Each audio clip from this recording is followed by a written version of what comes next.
Hey guys, this is Stephen B. We're live, and I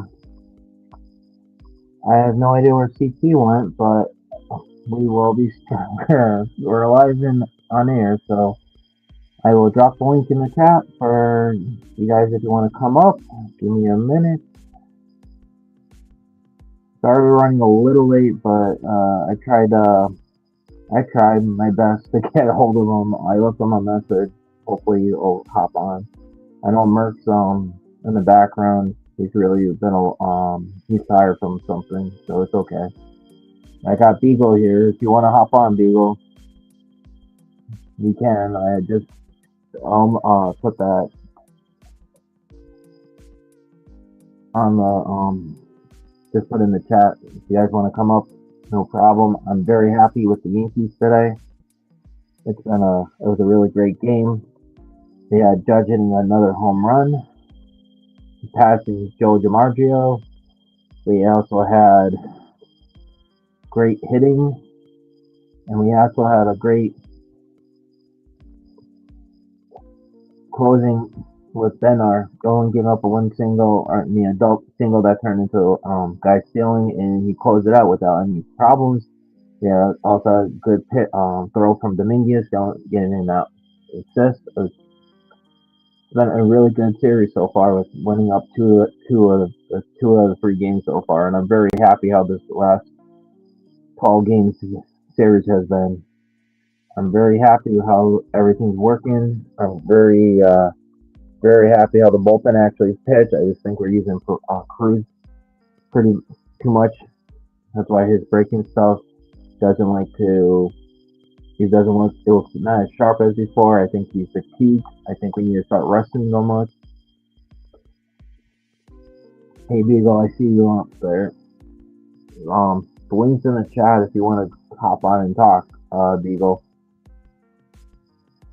Just trying to make sure that everything looks good. Beagle, do I sound okay on the video? If not, I'll switch something out. But I'm very happy how the Yankees are playing. I very like how Boone actually did pretty good. I'm gonna bring up some stats. Hold on. From today's game. It's actually the box score. I can bring it up on my tablet.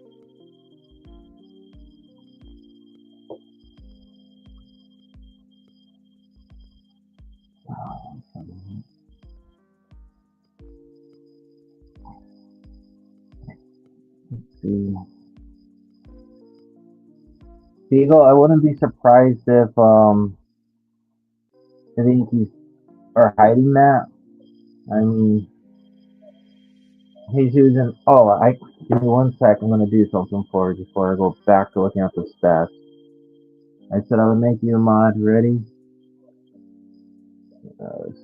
There we go. There you go, Susan. I promised I would do something for you, and I did do it.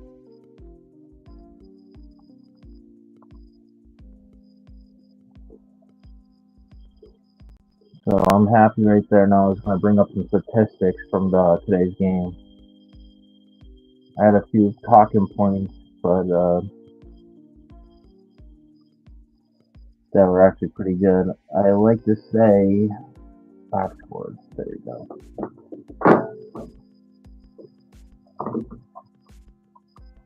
Okay, here we go. So let's see.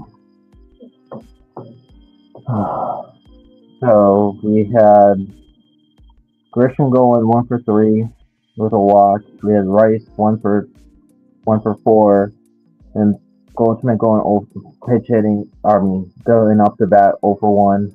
Judge was 2 for 3 with 2 walks. Bellinger 2 for 4 with 2 RBIs. Chisholm 3 for 5 with 1 home run, 1 RBI. They had Dominguez 1 for 3, getting pulled. Played the late defensive first later, no bats. Calvarello 1 for 4 with a strikeout, I believe, or didn't do anything when the bases were. Wells was 0 for 4, and with McMahon 0 for 4. But I'm very happy how We actually won with only like one. We only had two home run, no, one home run from Jazz today. The rest are all RBIs were from Bellinger. I'm very happy how the actual offense is actually looking without relying on the homer for today. And Bregman had for the Red Sox had the shortest home run like of the season. I believe it was like 288 or something like that. From the Pesky Pole, and they say Yankee Stadium is a minor league baseball minor league baseball stadium. I think Red Sox have a shorter right field porch with a foul pole than Yankees does anywhere else. Just a little known fact. Um, Anyone could come up with a link is in the um, chat if you guys want to talk baseball. I'm very happy with you can go to the bullpen. Reed actually did pretty decent. 105 pitches, 2 runs, 6 Ks, nine hits. Weaver 2 innings, 2 Ks. Derek Williams, Derek Williams. I mean not Derek. Yeah, Williams one inning, no runs. For Fernando Cruz, 1 inning, one run, 1 hit, and 2 Ks, and then Bednar 1 inning, no hits, no strikeouts, and that's 7 pitches, 5 strikes, in and out of the inning. That's what you call a good dominant bullpen. I just wish Cruz would they stop going to Cruz because it's not so great. Um, Cruz is, to me, I think they're overusing him, and that's why his splitter's not splitting all the time. He's getting over amped, and then his stuff doesn't look as crisp. I mean, I think I'm pretty sure everyone's been looking at it. He looks like he's missing location. That's usually a sign of fatigue. I'm very happy with the bullpen actually showing up and doing its job. I know if our bullpen was playing like this against the Tigers, this series could easily have won or swept the series. Any thoughts on the games, guys, in the chat?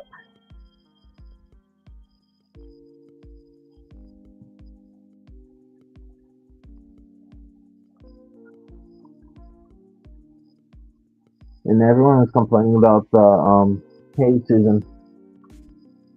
Um, Everyone's complaining about Stanton being not being in the lineup, but I actually believe having him rest for a day and we still won is a good thing. I know we're facing Crochet, which is going to be a hard game tomorrow. At least we got the series. I'm hoping Warren steps up and maybe we have a duel like today. And I know everyone's happy with Cabrera, but what to me what bothered me was he was up with bases loaded with walls, or not bases loaded with runners in scoring position, and we could have broke the game up wide open, and not have to worry about this, and we failed us quite a few times. Let's see. I think I have we as a team we're let me see if I can see this right. We're 3 for 11 with runners in scoring position. That's not going to do that against a good team. That's not what you call good baseball. 3 for 11. And I believe Wells was 0 for 3. Dominguez 0 for 1. Cabrera 0 for 2. Jazz was 2 for 3. Bellinger was 1 for 1. And McMahon was 0 for 1. That's all the stats from today's game. You're looking at it. And I'm very happy with actually us doing something. Oh, yeah, season. The Volpe happy dance without Volpe. I think we've been saying that Volpe doesn't look right for the last actually the last 4 or 5 months since the Dyson throw or Dyson play that he should have been taken out when we watched it against them, and then they play him the next day. I thought something was wrong, and I guess we've been all right saying that he's been hurt. Well, yeah, Wells does have to get his act together as a catcher. I mean, his defense has been pretty good. I just think his offense he needs to lighten up on quite a bit. I think he needs to watch his tape from last year when he was actually doing well. I think he also has to make a few adjustments for at the plate. I mean, he doesn't look like the same hitter sometimes, and there's like that in between stuff where he looks good, but then it's like a false hope. He looks like he's that. To me, if I'm the Yankees, I'd be playing Wells a little less, give him more rest time. I mean, we have Rice that can play catcher, that would be probably better, and then you can get Goldschmidt against when we're facing left-handed pitchers, and that way you can give Wells a little break, and hopefully maybe that would do him so good because it seems like something's he's nursing or injured or something because when he was resting for a while and then he just came out of the box, it looked pretty good. I really wish Wells did play or was playing better. Wells to me just needs to just ball pitchers make the guys work and not just swing at bad pitches and not let strike three go. Put the ball in play. I mean, yeah, no, Susan definitely. If Boone was smart, Rice would be catching more. Yeah, you can't always. But the only thing I'm worried about if you play Rice so much at catcher is if he's gonna get more fatigued, and his bat's been so good, you don't want that to happen, and especially if his offense drop a little bit. But I would probably say I would be playing at least Rice 3 or 4 times a week at catcher. Well, and that way, and play him at first base. This guy needs to be in the lineup every day. That guy Rice has been really, really well. I know last year we saw a sample, and then he didn't get a chance to do it, and then we had a TJ Legrand out or fly out playing, and all we could see is see him playing over Rice, and it wasn't a good sight. I think Rice now made the adjustment. I think he's gonna. I think he's the starting first baseman for next year. If I was the Yankees, I just don't think I want to have his legs worn out during the season. If for next year, if Rice was the permanent starting catcher, I honestly I'm kind of baffled with how Wells and Volpe been playing this year. I mean, I get Wells for the for catching because his legs from last year to this year is playing more innings than he ever has in the major leagues. I mean, I think he also has been dealing with arm injuries or nerve damage that is probably bothering him when he goes at bats. I think he needs to play more loose. He has nothing to lose. It just needs to get better.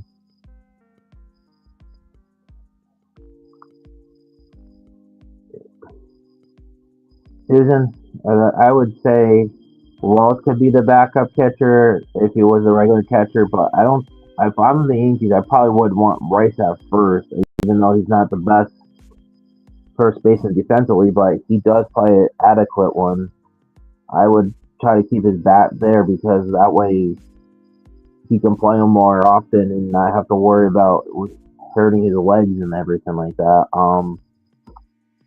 We do have Stacey Escarra in AAA. That could be a backup that we could have for if Rice was a regular catcher. But I really think the Yankees think more highly of Wells than we're giving credit to. I know his statistics aren't that great. For the analytics, his bat doesn't look good. His defense doesn't look that great. I know me and CT have looked at it before. Rice had his batting is like all red or very close. It's almost like Soto Judge like, which is really, really well. Let's see if I can do anything with this. I'll bring it up. I can maybe show it on the. Actually, I can show it. Just hold on a sec. Um,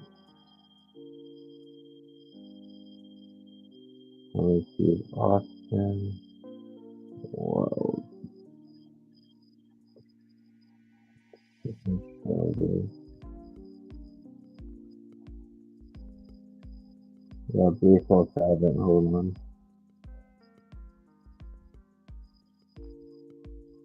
Okay, you want to see all the patterns. Okay, hold on. Just see.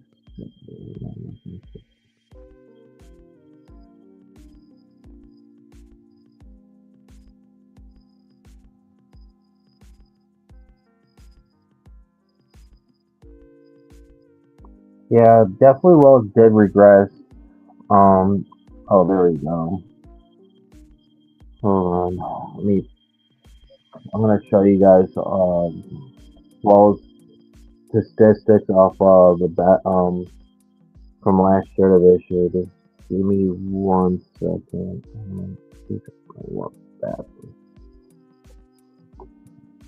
I'm not sure if you guys can see it. This is Wells right here. Let's see. This is weird. But a lot of it's all blues and feel that it's not the best. So I'm gonna flip it back. But a lot of it's blues or grays. I mean, it's not a greatest. It's not the greatest statistics for that. And Wells has regressed. I think last year was a lot worse. And he was a lot better, and I think Trevino being there was a better option. But you can't say that Trevino trade was actually that bad when we actually had at least two sound catches defensively. I know Wells had a better bat last year. He had a great September last year. This year we thought he was, and then the last two weeks we had him actually. Uh, Castilla had it up the last 15 games. He's actually only hitting 224, which is very surprising with four home runs and about 8 RBIs. Not the best season for Wells. I know it's a sophomore slump. Um, I could actually tell you the statistics when for catching when for on there for the stat thing. It's a blocks about above average is 42. Clock selling above average is 42. Framing is 93 percentage, which is a red, and then top time is 31, and running is really low 25. Betting run value is actually is pretty like in between. One it's about 32. Running value is about 41, and fielding run value is 86. That's just all what right there for batting. His XOB is only 18. XBA is only 6. Slugging is 39. Exit velocity is about 60. Barrelage is 60. Hard hits is 56. Sweet spot it's only 20%. Bat speed's about 69, which is above average.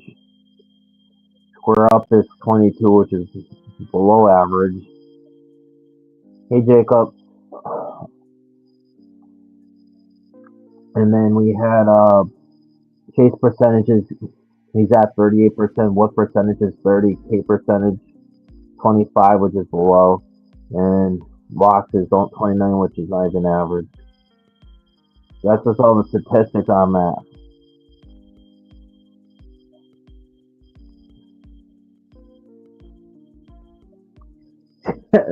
Diego, what did he say about Susan Yankee? That was a really good person too. I got a message him on X 'cause I know he wanted me and CT cards on his show at some point. I will message him on there. I'm also on X if you guys didn't know. Same channel name right on the channel name's right on X. I haven't verified it because we haven't been did a lot of this stuff. But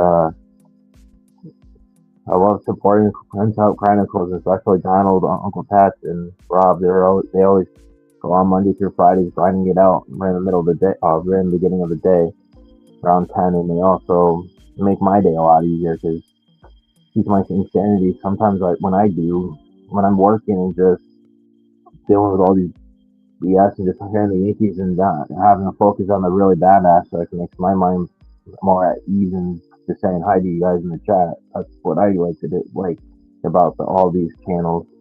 Keeps my mind off the really bad stuff.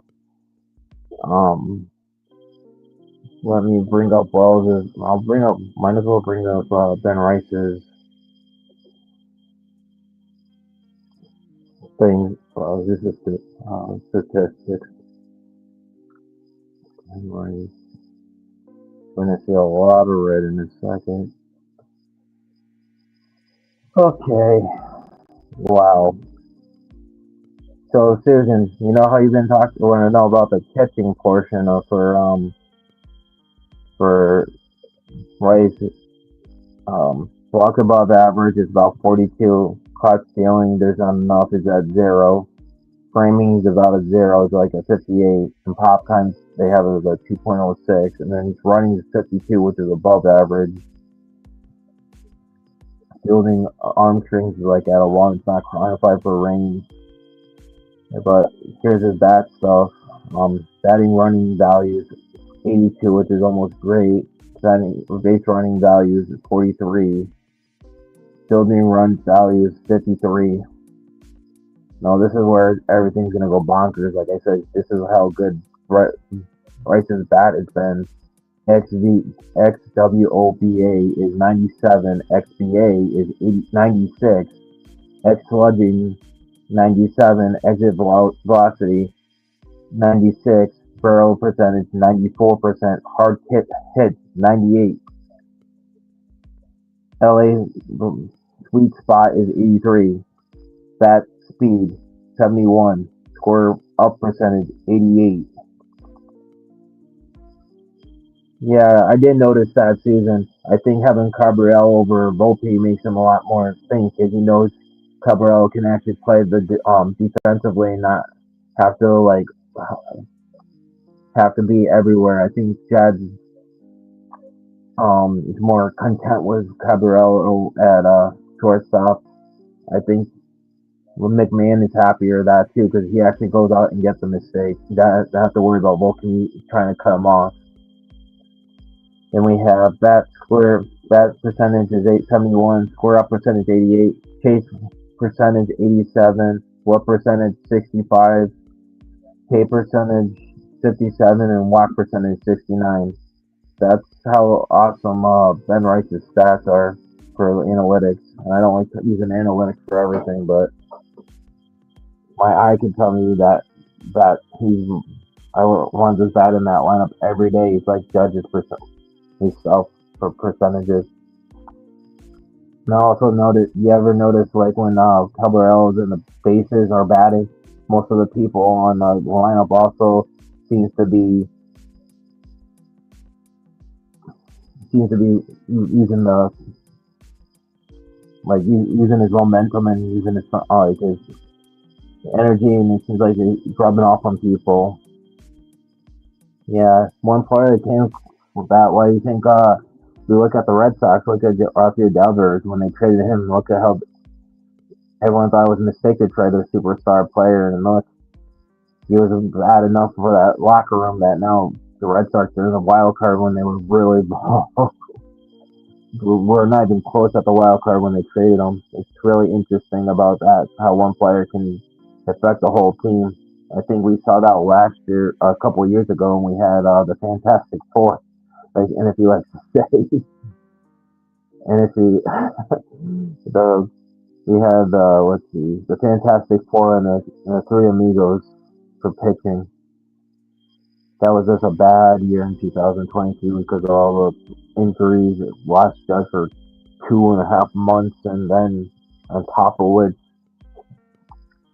no one could step it up besides Stanton, and he can't carry the whole team the whole year, and even Stanton was hurt for part of the year. Just really one poor season for that. I think next year I'm really gonna say the rotation might be one of the best in baseball, if not the best, if they can stay healthy. Because you got Cole coming back. As long as he comes back, like they call him old. Yeah, yeah. Uh, I just lost my train of thought for a second. Yeah, Denver is a great player, but yeah, he's a lousy teammate. I think that's what the locker room because he didn't want to play first base, which I kind of get because if you haven't played there and you're a major leaguer, you really want to have someone that's not confident playing there, or do you want someone that actually played there and just goes by your business? And he wants to be on the thing, be on the field, but he said he was a third baseman, and he was like, okay, the GM says, oh, I want you to be a DH.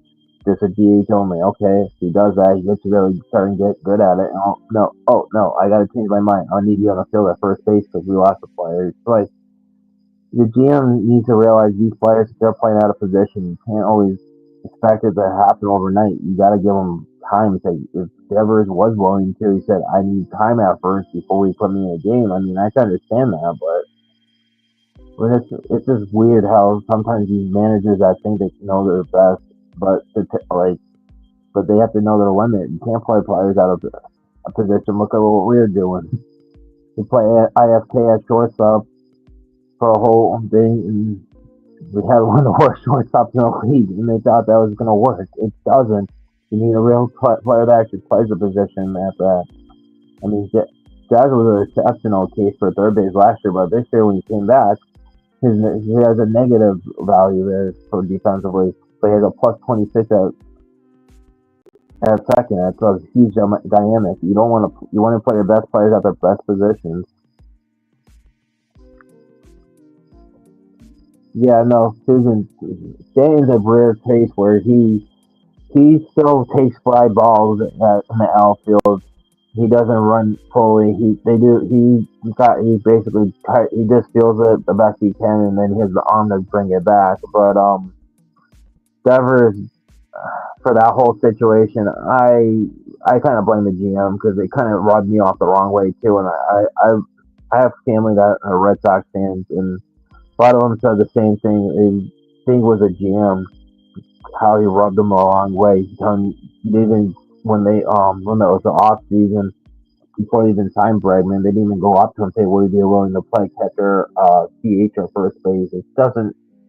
If that was to have if they had that conversation, he could have prepped during the off season to be able to play first and DH the whole thing. Not and they asked him to, but they didn't even do that. They just said, "Hey, you're being our DH now," without any conversation really. That's the big difference from what I've seen. I know Cashman's not the biggest, or at least the analytics team isn't for us because they thought Torres could be a shortstop and instead of keeping him a second, they put him in a shortstop and he regressed really bad. And then it took 2 years to get him back to where he was beforehand. That's a big difference of what they do.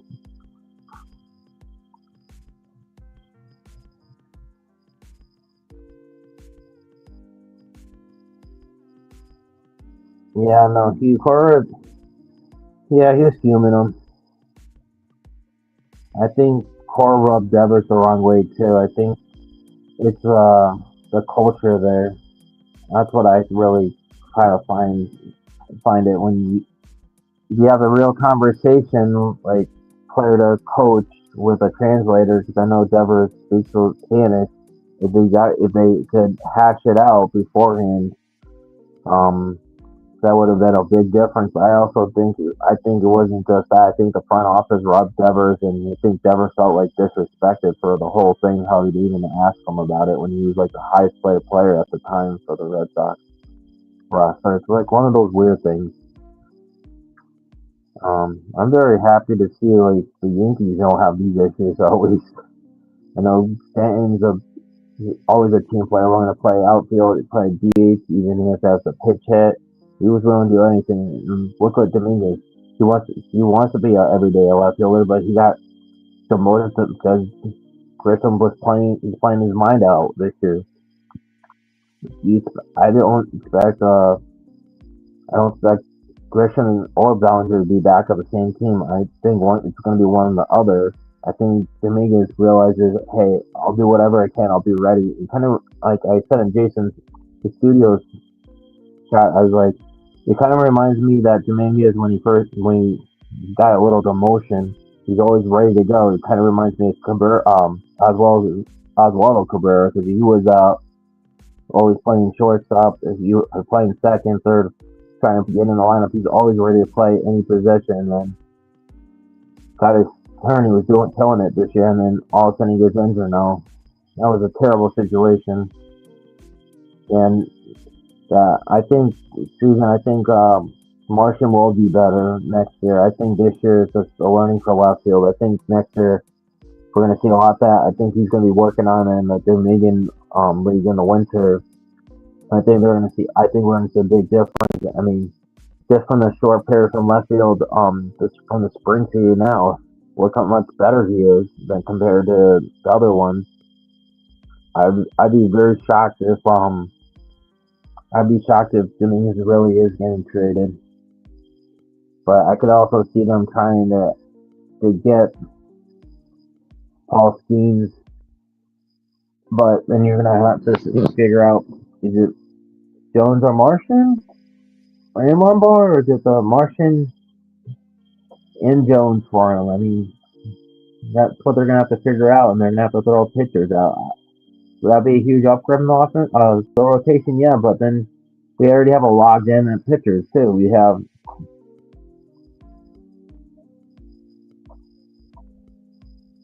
you heard their shot?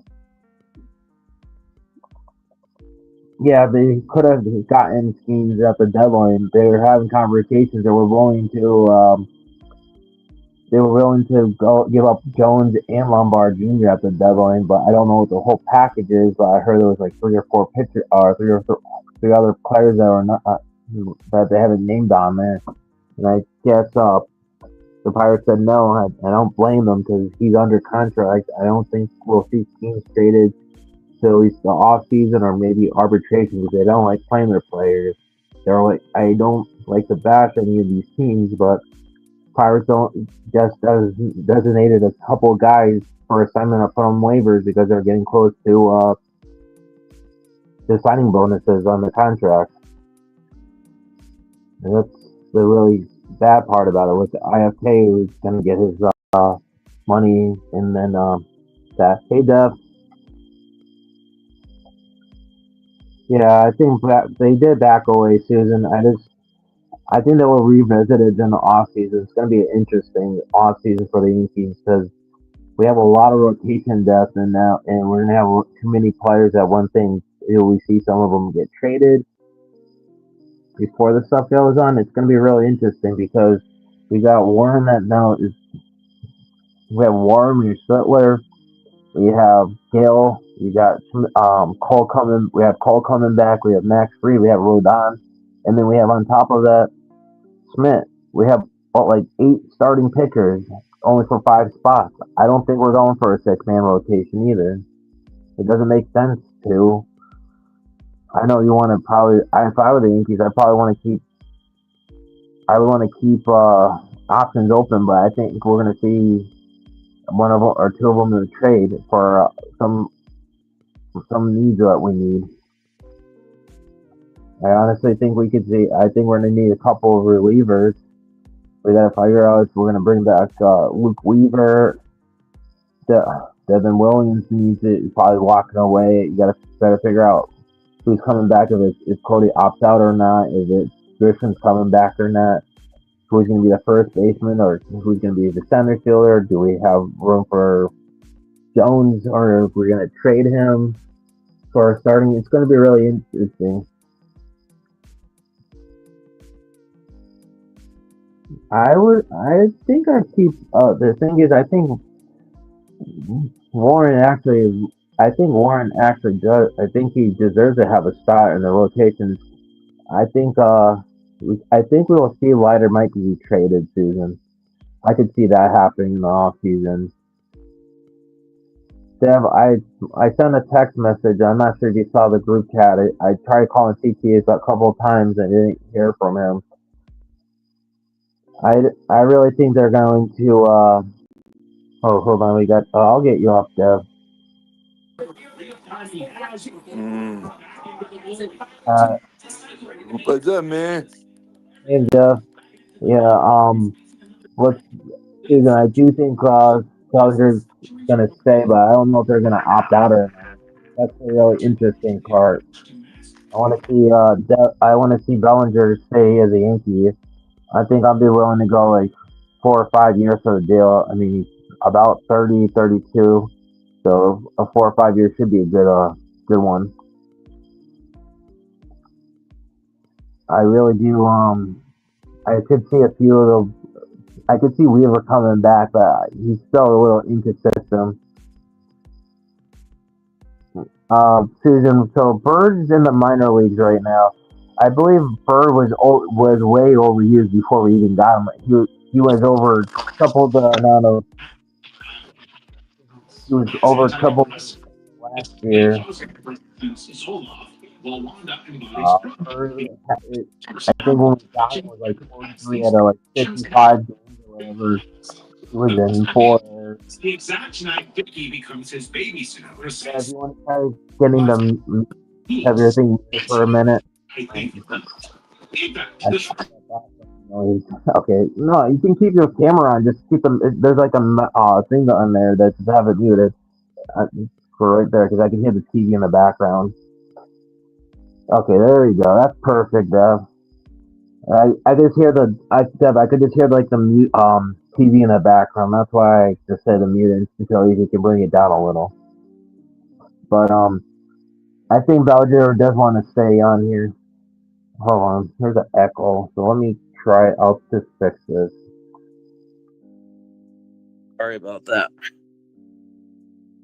I could see Dev, you should be fine now. I mean, I could at least I had headphones on my back in there, so I didn't. There.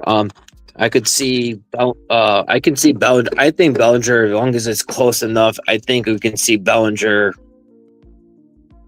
coming back. I don't think I really don't. I think if it was like between 5 million or that, I think he's going to come back. But that's just my take. But I really think Bellinger's going to come back nice, and I think we'll be back. I really think someone has to really blow him away. And Susan, I'll give you something cool about Dev. It's okay, Dev. Don't worry about that. No, it's okay, Dev. If you want to put your unmuted, you could. I just turned it off. I just turned my headphones off so it won't kill my ears. I don't think Bellinger is going to get lowballed by Cash. He has Boris. I think Grisham's going to be gone too. I believe Grisham's going to. I think Grisham's going to probably sign up with some other team for a 5-year deal. That's going to be bonkers career. I'm not sure if it's going to ever live up to it or not. We've seen that with so many people in the career go off, but then they go back to their statistics and they think, oh, they're going to be great. I just don't. If I'm the Yankees, I just take Bellinger and just do whatever it takes to get him back. But that's just my opinion. But because I think Bellinger wants to be here. I think if you watch like the Alzheimer's game with yeah, you could have Bellinger wanted to play with his dad out being out there. I think everyone was like very happy. He looked really happy to share that moment with him. That was what really kind of set me thinking Bellinger really wants to be back here. I think he sees Judge and he sees the core coming up, and I think he's gonna be like, "Yeah, I definitely want to be here." That's why I said I think they're gonna let Grisham go. I mean, Hicks was never a great hitter. I mean, if Hicks played like behind before he got injured and played like he was before the injury, that contract would have been a steal, but it didn't happen. And it's the same thing like what happened with DJ's contract. We thought we got a steal with all those extra years, but it turns out we should have kept it higher at AV for it. At least Hicks' contract comes off the end of the year, so we don't have to worry about that mistake. But then we have one more year of DJ on the book. We're going to see a lot more payroll. I think we're going to see about another 50 million come off by the next couple of years, which is a lot of money for the Yankees. And then I think by 2030, they're saying that the Yankee Stadium will be paid off, which would be a big amount of money.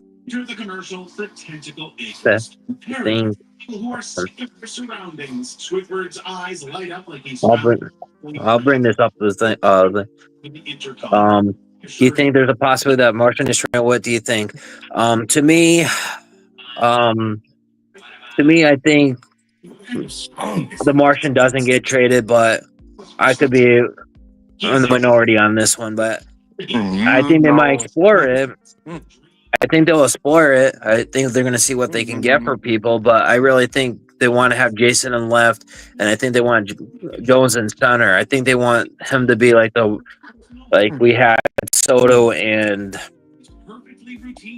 we have Soto and Judge was like. I think that's what they envision with the Martian and Jones, but I could be wrong. And so, Susan, to your point, Big G has another 2 years on his contract, but after I believe the next year, the last 3 years, he has a 10 million come off his major contract that the Marlins are kicking in.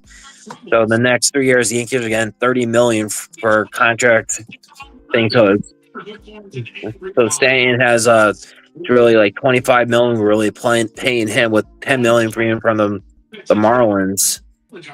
But there is an option where you can he doesn't they don't have to pick up on the last year. It's up to the Yankees. I think we're gonna see Big G with 500 home runs. If he keeps on doing this, he can stay healthy. Yeah, no, Susan, I'm very happy they got their guy in, but they didn't do what they expected. They didn't have they don't have enough pitching. They thought they thought the Yankees got Soto and would do nothing. What could the men said? They got Soto and did nothing. Didn't add to their things. Are we still paying? And though Susan, that whole thing with Ellsbury, the Yankees had insurance on that contract, so they never paid a penny when he was injured. It was just on the payroll for that whole contract. But every time he was injured, they had insurance policy, so they weren't paying it. It's been way down. And then we had there's a few other ones that are interesting. I know we're going to see a lot of payroll coming off in the next few years. We have let's see. Let me go check on the contracts. Who doesn't hate a slow day at work? But Squidward's whining is more than just your run-of-the-mill grumble. Give me a second, Susan. Against this day. SpongeBob's enthusiasm to ring the service bell only adds fuel to Squidward's raging fire. And when Squidward gets so frustrated, he pounds the large nemesis. It bursts open, spilling coins everywhere. Kudos to Squidward. He just somehow finds a way to make things worse. No, it doesn't. The Yankees don't even not even paying Ellsbury. That contract has been long gone, Susan. So let me see. To scoop up the spilled coins, but of course, because this is SpongeBob's universe, things don't go smoothly. Mr. Krabs loses. Let's see, last year's. Clawing to retrieve it, and Judge is there for a long time. Let's see. SpongeBob tries to help, but Mr. Krabs ends up lying. We have Jazz coming off next. There's a few of them.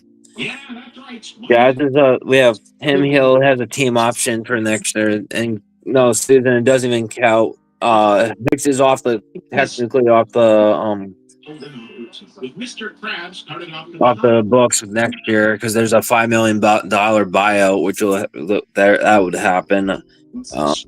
Blowing off work, he leaves SpongeBob in charge and heads home his day off.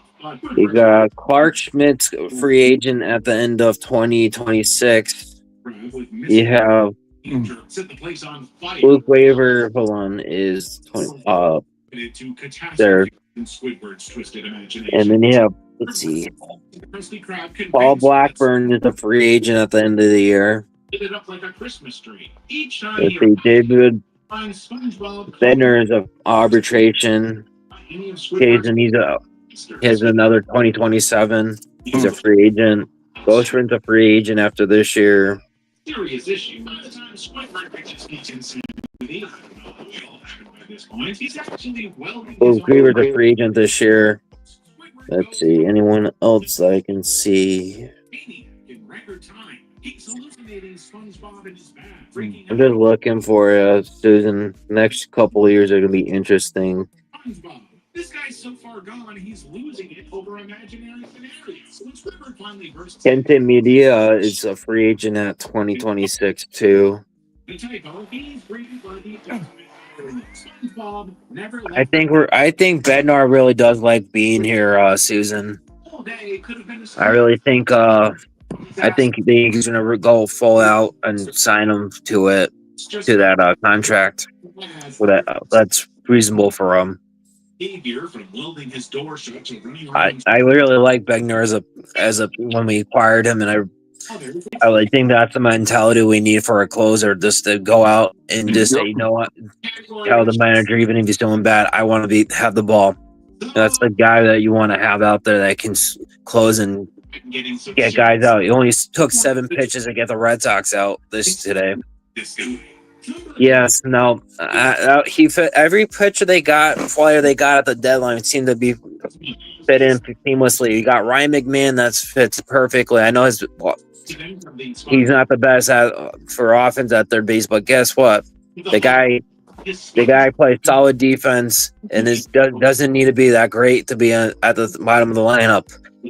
Having a guy that can hit 20 home runs plus, hit 220 to 240 with solid defense, sign me up all day for the bottom of the lineup, 7 through 9.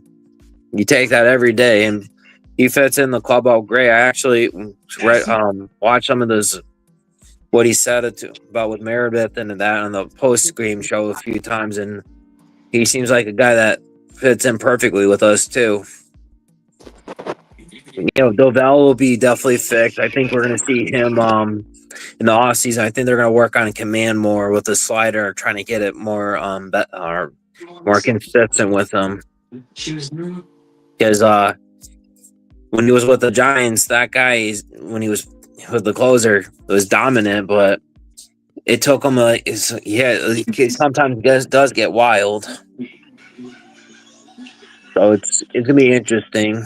And here he is going head to head with a chainsaw. What do you think, Dev? I don't know. You think Merck's under this Nintendo Switch? He does too. Yes, he does. Maybe CT's under there with him. Yeah. Hold on, let me see. Well, Every WWF event from WrestleMania. and we got bots coming up now. See, Dev. I guess we're doing something right. Yeah, I think he's gonna be fixed, Susan.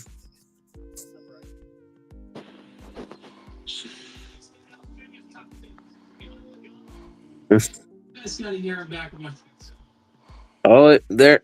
Okay, ready? There's no need for that.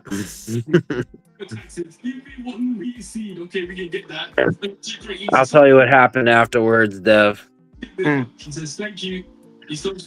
I'm very I think, Susan, we're gonna see. I think we're gonna see Dovell be fixed by Matt Blake. Matt Blake does a lot of good stuff out there. I think they're gonna find something.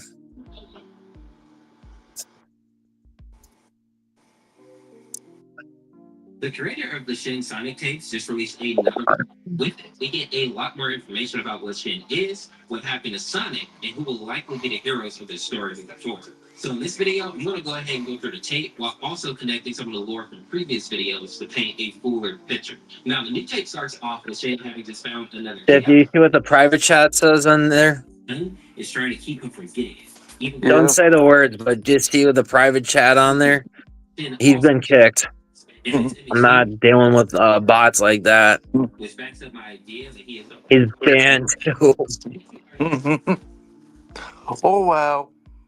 Yep. No, Susan, if you wanted to know, we had a bot trying to use him unprofessional words. I'm not dealing with this on the background. But that's why we make mods and everything. But I take him when they go on the panel and they start doing that private chat. We're not dealing with that. I think that's the same guy Ken banned too.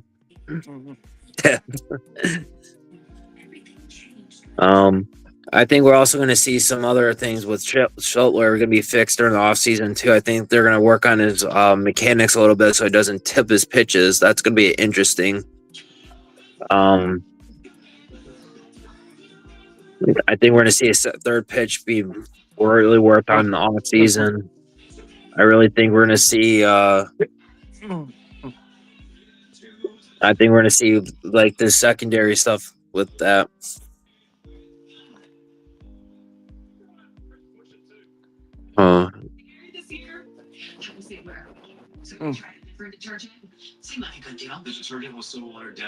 That'd be interesting, Susan, if they did go that way.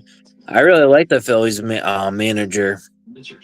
He was that they got from the Yankees when they got rid of Girardi. I think he would have been a perfect guy to take over for Girardi, but they didn't want to go that route. It seems to me, it just seems like it was kind of a really bad play on the Yankees one.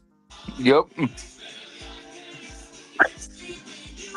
I really wish we had the staff with like Tony Pena, Girardi, Rob Thompson. Yeah, I really think I really wish we had that staff for that we had with Girardi. I mean, Matt Blake was still there. We had Rob Thomas. We had was it Tony Pena? I believe it was for helping the catchers. We had a lot of good guys that can actually was developing players, playing good things, holding them accountable. But this regime, Boone. I know from what I've been told by Hector multi times, like we had conversations, that they do practice the fundamentals, but it doesn't show up in game. What do you think that tells you? It tells me that they need management needs to. It's a reflection of the leader of the manager in the analytics. Yep. And I really wish we had a different manager. I mean, yes, it's not always grass is up greener on the other side, but if you look at the team, the same stuff doesn't look like it was rubbing. I think we've seen it this year quite a bit more than a lot last year. Like the last 5 years, what always happens in June? We always go on a losing streak. We go from being high first to being down almost second to third. And we almost blew it last year. I mean, we were lucky we never lost division, but June was the same kind of thing. We had Soto with the high power offense with Judge with Stanton here and there. Yep. That never happened under Girardi. It never happened under any other manager, a competent manager. Yeah, so there are other problems that they always had, but guess what? I'd rather have that than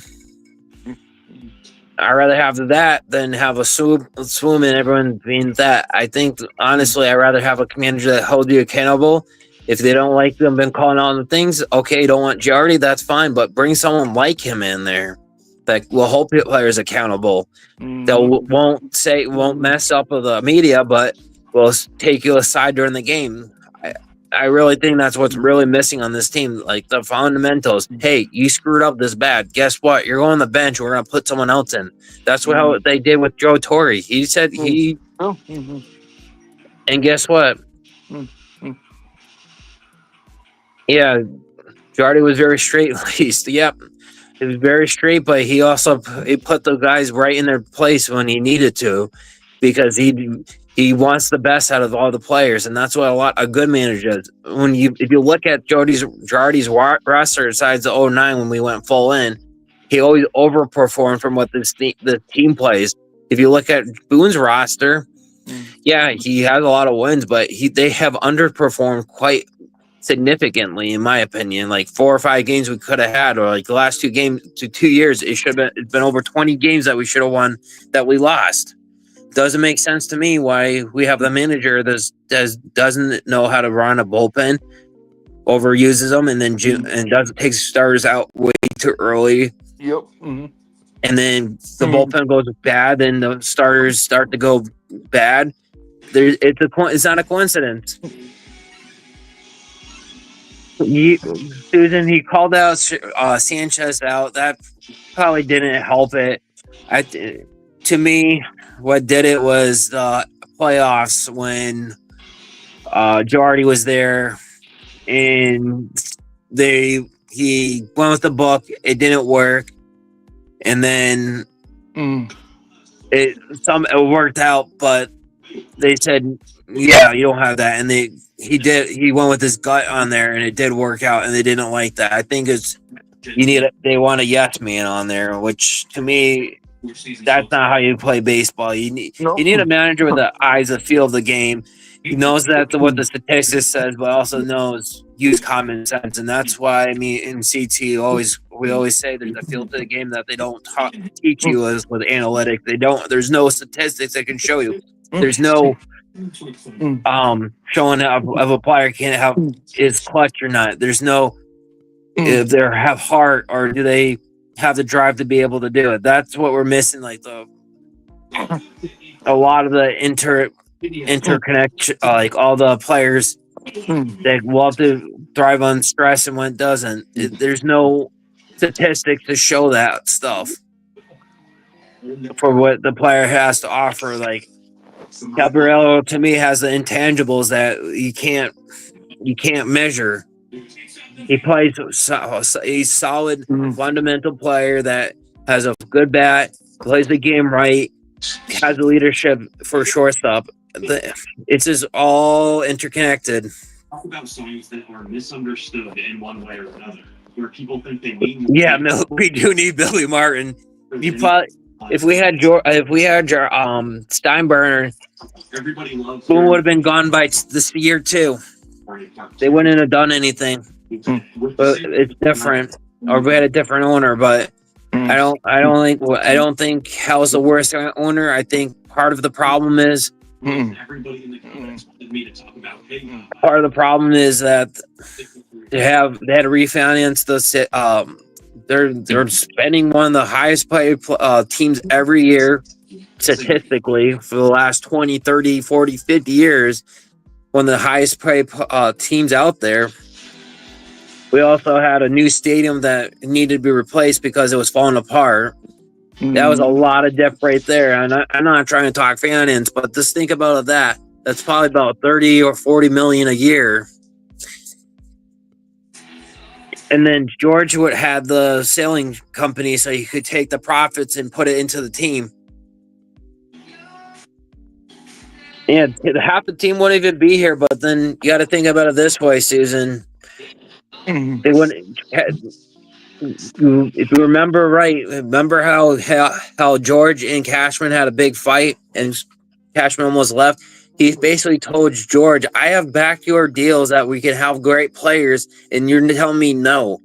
Am I not the leader or not? That's what he said to George. And he said, okay.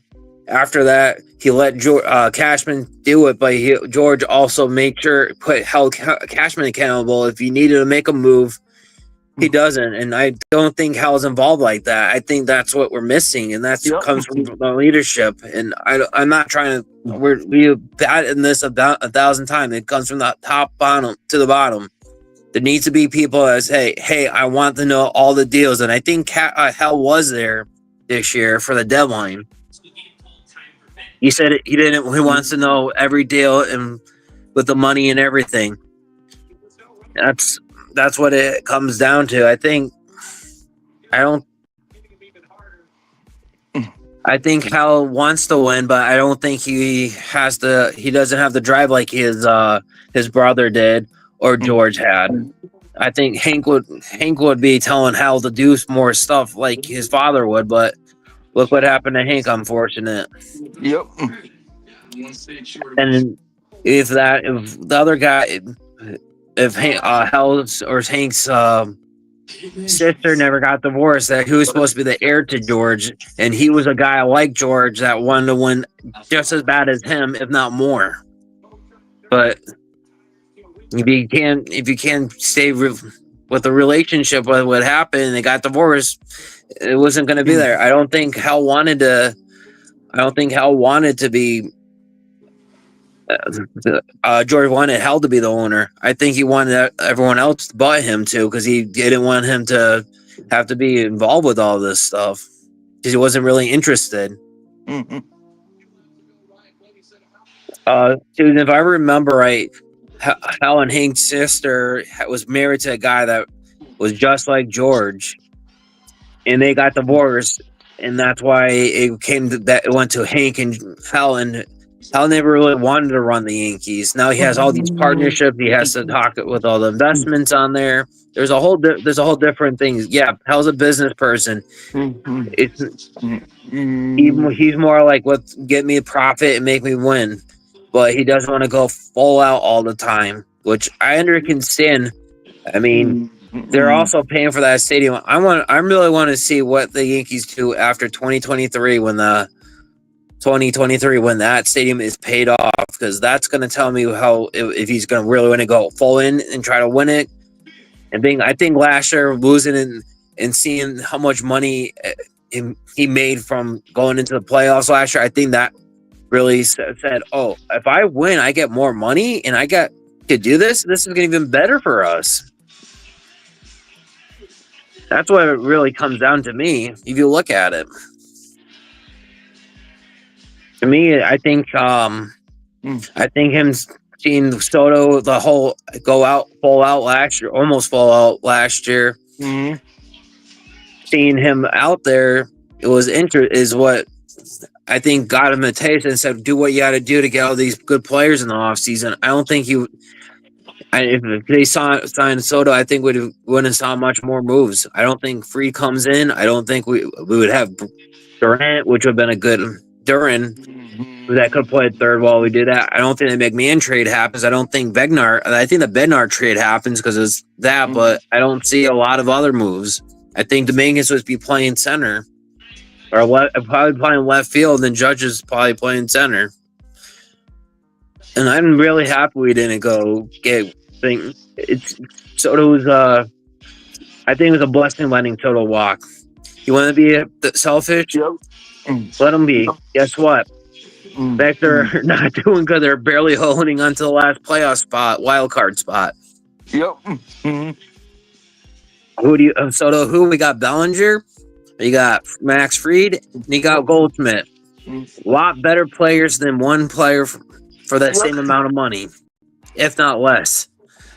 I'm happy what we have Bellinger. I think Bellinger is what makes this team, and to me, Bellinger's the MVP of this team. He's very consistent. He plays great defense. He's always doing something to make sure we're winning. He's a winner. What do you think, Dev? Yep. And he already had he's one of the few that actually have a World Series on their team. We have, I think, 4 of them on the team. I think we got Goldschmidt. No, Goldschmidt didn't win one. We have Max Fried won one. He won a World Series. Bellinger won the World Series. I think there's 2 others, but I have to look that up. But that's what I remember Ken was saying the other day. I'm just happy Plan B was the better options to me. I mean, having Judge and Soto in the lineup would have been a better for more consistent, but then you can't fill it up the rest of the lineup up. It's just top heavy. I think having those deeper lineup like we are now is better, more sustainable than 2 top heavy guys carrying you. Soto wasn't willing to take less money. If he took less money, guess what? You could have spent it and got a Max Fried, and you could have got another player like that to be on the team to make it really better. I don't know if Big G won it or not. I know he always won. I mean, actually, you know what? I'll look that up. I don't think he won one with the Marlins. I don't. No. No, he didn't. No. Damn.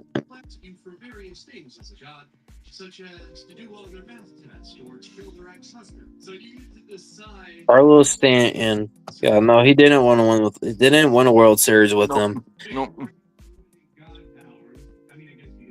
Holy cow, his numbers are. I'm looking at the numbers on here. It's all pretty much red except for a couple of spots, but I don't think. But Stan's great. I want to see what Aaron. Yeah, no, I'm trying to figure out who else the Yankees have. Hold on. Yeah, he did win MVP with the Marlins. He was runner up the year before that too. I mean, Stan to me for what he's been came back from. He's been our MVP from that. Yeah, he won it. He lost it to Kershaw the year before that, and I honestly don't believe Kershaw deserved it over Stan that year. He had 37 home runs for those Marlins. He was playing elite defense over that back then. And Freya fell into the toilet. How about you stop asking your God to put the toilet seat down and you start asking your partner to do it? Actually, yeah, that's when we traded for him too, Susan, with Carlos. Yeah, Peter was running there, and then they had one thing. But the real ownership for when they did do it didn't want to spend money on it. That's the whole problem with Jeter when he was in the thing. That's why he got out. And then when Long Kim got left, and she's actually commissioner for a women's softball league for majors. I really wish that's my pick. If Catherine were to just retire for being a GM, that's who I want. I wouldn't want Kim as the GM. Yeah, she's cool. She is good for what she did. I really think. I think that's someone outside the box that I really like to see as a manager, but I don't think she will come back. But she is the person I would want for a GM if Cashman was. I do not want Fishman. I don't want their assistant. I want someone that will go outside the organization. It needs to be some fixing over here. I would say coaching needs to be fixed in the minor leagues a little bit more. I think their drafting is good. I think what they need to do is fix some of these position players like coaching so they teach fundamentals there in the minors. That's what they really need to do. And then I think they need to change the hitting philosophy for whatever player they put type of player is to sell on that and work and not try to develop them to be something else. Like Anthony Volpe to me should be a line drive opposite hit guy, like he was drafted, not blowing his angles and everything to be a left hitting home runs and that. I think they need to go back to him being a contact to the left center all over the place. That's what they really got to do, and that's a whole different kind of animal. Yeah, that's what we're saying. The whole analytics. I don't even like the analytics, Susan. I don't think analytics can tell me much more than what I already know. It tells me you could tell the statistics of what the probability is, but that's the best you can do. You can tell the probability, but to me, you have to have the feel for the game and know if the pitcher can actually overcome this stuff. And that no analytics are going to tell me that. They might say this pitcher might not be able to do it, but what's the probability of it actually working like they say it is? It's not really good. And I really think that to me, when I look at this whole thing, I think Boone shouldn't even be going up to the conference. It should be Fishman going up there. He's the ones that's telling him to use the analytics. Why should Boone have to answer for them? Brings a good point, like Jason brings up all the time. Have the analytic head guy go up there. Boone shouldn't be taking the brunt of all this stuff. It's their things. They're broken. Big dog. And I don't mind analytics. It's like, to me, analytics is good as a tool, but it's not a say all be all thing. To me, analytics shows me, okay, if I need to throw a pitch and you need to break sharper from instead of a 10-6 to 10 with a little more rotation, you move your fingers here. It's just on the tool in the repertoire. That's what it should be. Or if I need to move a fastball, have more of movement, move my hand this way for a 2-seamer or a 4-seamer this way to get the more spin rate on it. That's what it should be there for. But you can't, having these guys go max pitch everything is not good for the body. It's not good for the pitcher. You're gonna have Tommy Johns left and right, and they don't train like they used to back when we grew up, Susan. Like when they used to play different sports. Yep.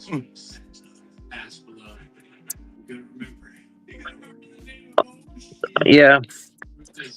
Yeah, I have some old cards too. I actually have, believe it or not, I have the 98 whole team, and I have a Mickey Mantle card, 1 of 1,000. Maybe one of these days I'll put it back up here. I know I did it in a video before with NFB. Maybe me and CT can talk about this thing. It's like a Mickey Mantle 1 of 1,000 that were made. I think I'll send you a picture, Dev. I have that in my email. That was one of the things that I sent CT that I lost, but I sent him on there. I'm still mad about not having some of those videos he was playing this guitar with. The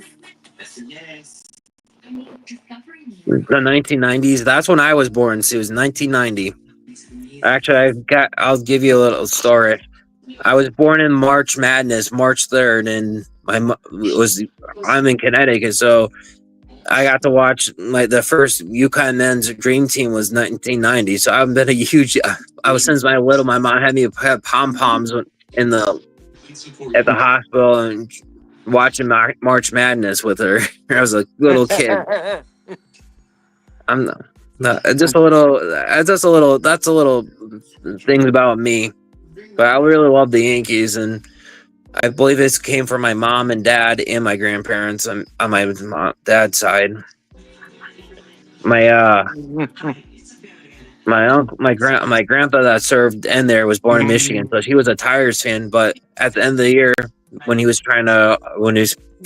before he passed, he was actually rooting for the Yankees to win the World Series that year.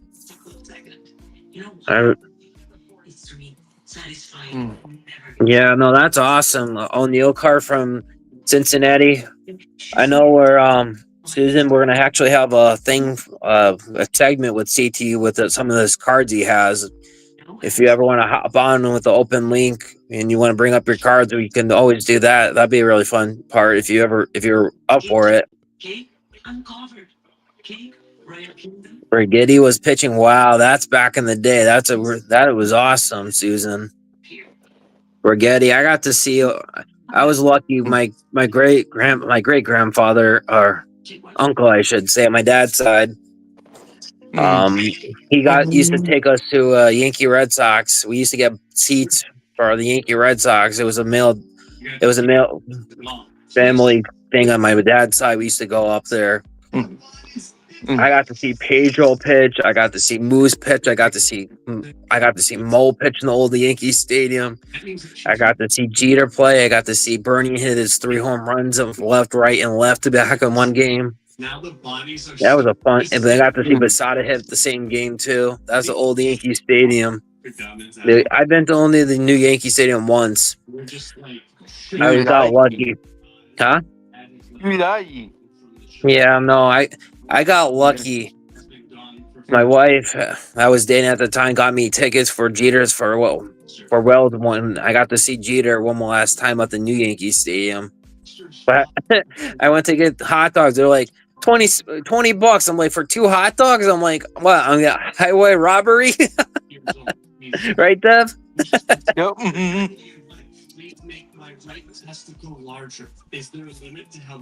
The triple from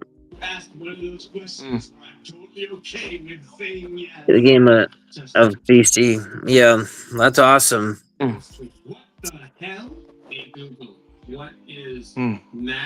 I know a lot of the Yankees thing. I even got to see Moose pitch. That was a really fun back in the day. I think Moose was one of the best pitchers back in the day because he could have the stuff in that. It kind of remind me of Maddox because he just located. He had the great stuff, and he was very statistic, like very, very good A hot chocolate, yeah, for $10. That's back in 13. If I went to there for the same thing, I bet it'd be like $46 for 2 things of hot dogs, right, Dev? Just way too much. You go to the stadium, it's like everything's up so much. Like, would they have chicken buckets for like what, $26, Dev? More? It's just ridiculous how much the pricing is for that. I know I go to minor leagues.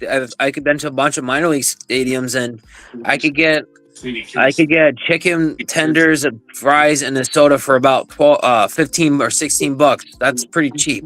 If I want a beer or anything, it's like 12 to 14. I'm like, I'm not touching that shit. Yeah, Mo. That's awesome, Susan. Mo. I actually have a something I got from my father-in-law that was got destroyed in the mail that he saved for me. I'll see if I can bring that up next time. It's behind it's in my bedroom. Emily's face broke out in half. That's what she makes to be a jacket. I'm being. I really think I remember my favorite times when I was watching the Yankees were probably back in the 90s when we had the core four. I always loved the Yankee Red Sox rivalry back then. That's the one thing I really, really miss. $5 a Brooklyn a hot dog is $5. That's not that bad, Susan.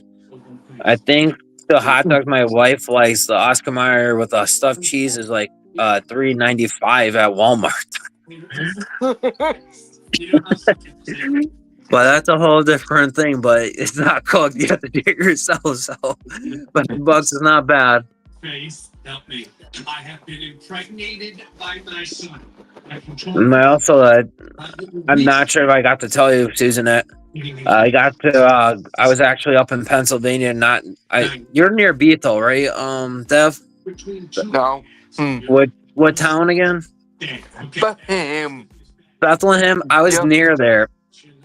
I was down in Liz, whatever that one. I can't pronounce it that great. We're right down there. It's like 45 minutes from Hershey. From there to Hershey Park was like 40 minutes, and then Lancaster from there was like 40 minutes where I was. Yeah, no, it's really fun. I really do like Pennsylvania. I've been up there a few times. I actually been in your town. I had friends that actually were in a condo up there. I went down to I used to do some back in the day Halo tournament. I actually went up there, went from there to DC. So I was up there for like a day. Way back. Yeah. Nathan's. Yeah, no, we got I think their Oscar Mayer is the one that I was talking about, but there are a lot of good ones out there. There's also there's a lot of good hot dogs out there. Hershey Park. Yeah, I was actually there, Susan. I actually got a bunch of candies there. I think we spent like that, and they had I gotta think what that there was also another one in Pennsylvania too. That's like the only one in the East Coast for chocolate too. Has no chance. I'm just thinking of it. What the name of it was? We just doomed the entire planet. Roasted Stovers. That's what it was. They have Roasted Stovers right in Pennsylvania too. The store, only one in the East Coast. The rest are on the West Coast. You can buy a whole bunch of ones that are just messed up for like, you can get like a 5-pound thing for like $20 for some of this stuff. It starts with a swipe. Yeah. They have a lot of cool stuff in Pennsylvania. There's a lot of cool stuff in New York that I really like to do. And there's some stuff in Connecticut that is really interesting. There's actually a Discovery Park where I grew up in that's in where the world famous brownstone is for a lot of these buildings in New York and that back in the day. It was actually taken out of the quarry where I lived. And they actually have a whole brownstone Discovery Park down there near my dad's shop. When they were cleaning it out, people back in the day if they wanted to get a new car and everything, They would jump it off into the quarry. So about 24 years later, they're pulling it out. They start laughing because they knew it was down there, but they didn't say anything to get a new car. 7 feet, 61 feet. So the idea is Yeah, no. Susan, there's a lot of good chocolate, but you're probably right about that one. allow your golf ball to leave the planet. I just wish, I really wish there's more. I wish there's a lot more good stuff out in the closer on the East Coast, and because for me to get to where we were up there was like, I think it was like 5.5 hour drive. But the place where I was in the Wolf Sanctuary up down there, I actually never heard really at night. You didn't even hear any cars. It was actually all pitch quiet. You could actually hear them howling, the wolf and the wolf dogs out there. It was actually really, really, very peaceful. That's what I really miss about it. I have a ton of pictures. I will post something. Maybe I'll get some. I have a video I put on my own personal thing I can put up here too. Maybe I'll ask DT about that. A ton of speed on the golf ball. And J Stadium, I never got to go there. I got to go to the Red Sox at that was a year back in the day, but that was because my cousin was up there, and Want to see if I can get the green. I'm just not. Yeah, you can hear cars. It was actually like you couldn't even hear cars, Susan. That's how quiet the whole place is. They have tons of acreages around in Pennsylvania that was all they own, and they have about 53 wolf and wolf dogs out there. There are only one I know of that actually. It's all nonprofit up there, and there's all donations. Now they just put because of how many tours they do and everything, they have now a vet clinic out there right on site now for all these wolf and wolf dogs, so they can treat them and keep them there. Interesting fact about that thing, it was like the average wolf in the wild only stays alive 5 to 7 years. These ones up there are living past between 17 to 19 to 21 years old. Yeah. This Barrel Parkway, I know about that in New York. That's a big area that you can actually hear. Where I am in Connecticut, I'm about 15 minutes from the Basketball Hall of Fame. And I'm off near the highway, so I hear highway constantly when I take my dogs out. I can hear motorcycles at night a lot of the time. Oh my god! All right, let's increase all of the. I'm surprised CT or Merc didn't kick on, right, Dev? Yep. Must be hiding under the switch, like I said. Switch and probably seeing JD Davis and Pablo Sanchez dancing. It's been a long day. I think we'll end it right here, but guys, make sure you hit the hit the subscribe button. We'll be back Monday. I will see if we can get we'll have CT on. I thought one of my friends would have came on, but we had a bot trying to come on and start some stuff. I'm not gonna put the nonsense. We just kicked them and banned them. But thanks for hopping in, Susan. I want to say thanks to I know Beagle was in here for a little bit. Dev definitely was in here. Well, one of my I'm trying to see who else. I'm just trying to see what else is in here. Jacob, thanks for being on here. Beagle is on here. Let's see. And there's Susan. But thanks for guys for being on here. I know it's really fun to have Dev on here. And anyone's more than welcome to come on, you guys. Thanks for being in the chat, Susan. And anytime you want to be on the thing, go ahead.